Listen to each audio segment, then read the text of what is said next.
জীবন দিতে না পারেন আমাদের দমিয়ে রাখা সম্ভব না।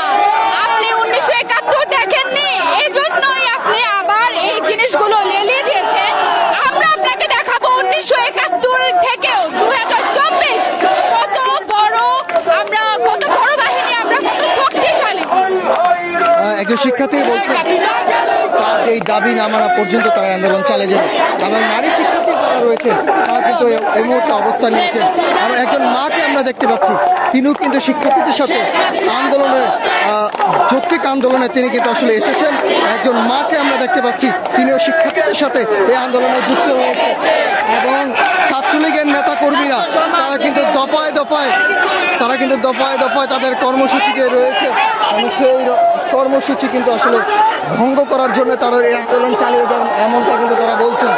এবং নারী শিক্ষার্থীরা তারা কিন্তু অবস্থান নিয়েছেন।